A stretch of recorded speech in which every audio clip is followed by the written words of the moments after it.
સુરત શહેરમાં રિક્ષામાં મુસાફરોના ખિસ્સા હળવા કરવાના વધી રહેલા સતત બનાવ વચ્ચે સુરત શહેરના ઉત્તરાયણ પોલીસે બાતમીના આધારે મુસાફરોના ખિસ્સા હળવા કરતી ટોળકીના એકને ઝડપી પાડી તેની પાસેથી લાખોની મત્તા કબજે કરી છે.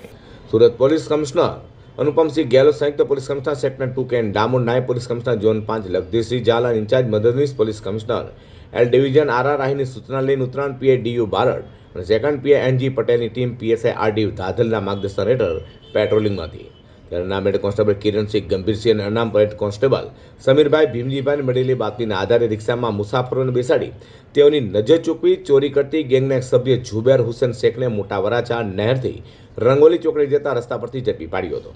તેની પાસેથી રિક્ષા તથા મોબાઈલ ફોન, રોકડા રૂપિયા, સોનાની ચેન સહિત 1,70,000 રૂપિયાની મત્તા કબજે કરી તેની વિરુદ્ધ કાયદેસરની કાર્યવાહી ધરી હતી. તો રીઢાની પૂછપરછ કરતા ઉત્તરાયણ પોલીસ મથકમાં નોંધાયેલા એક ગુનાનો ભેદ ઉકેલાઈ ગયો હતો.